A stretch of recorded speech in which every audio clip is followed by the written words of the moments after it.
Баршаңызға қайырлы күн. Менің каналыма қош келдіңіздер. Сіздермен бірге Мақпал Маратқызы. Бүгін сіздермен қырыққабат салатын жасайтын боламыз. Ол үшін бізге 1 килограмм қырыққабат қажет болады. Қырыққабаттарымызды видеодағыдай бөліктерге бөліп, 3 бұрышты етіп турап аламыз. 20 грамм тұзбен 8 грамм уксусты құйып, жақсылап араластырып, 30 минутқа маринадтауға қойып қоямыз. 30 минуттан соң қырыққабаттарымыздың суын сорғытып, бөлек ыдысқа салып аламыз.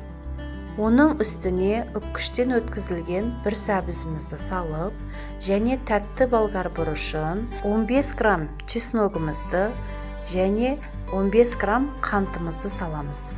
160 грамм сұйық майды қызып тұрған тапамызға құйып, оның үстінен 1 шай қасық кориандр, 2 шай қасық паприка, 2 шай қасық қызыл бұрышымызды салып, барлығын жақсылап араластырамыз.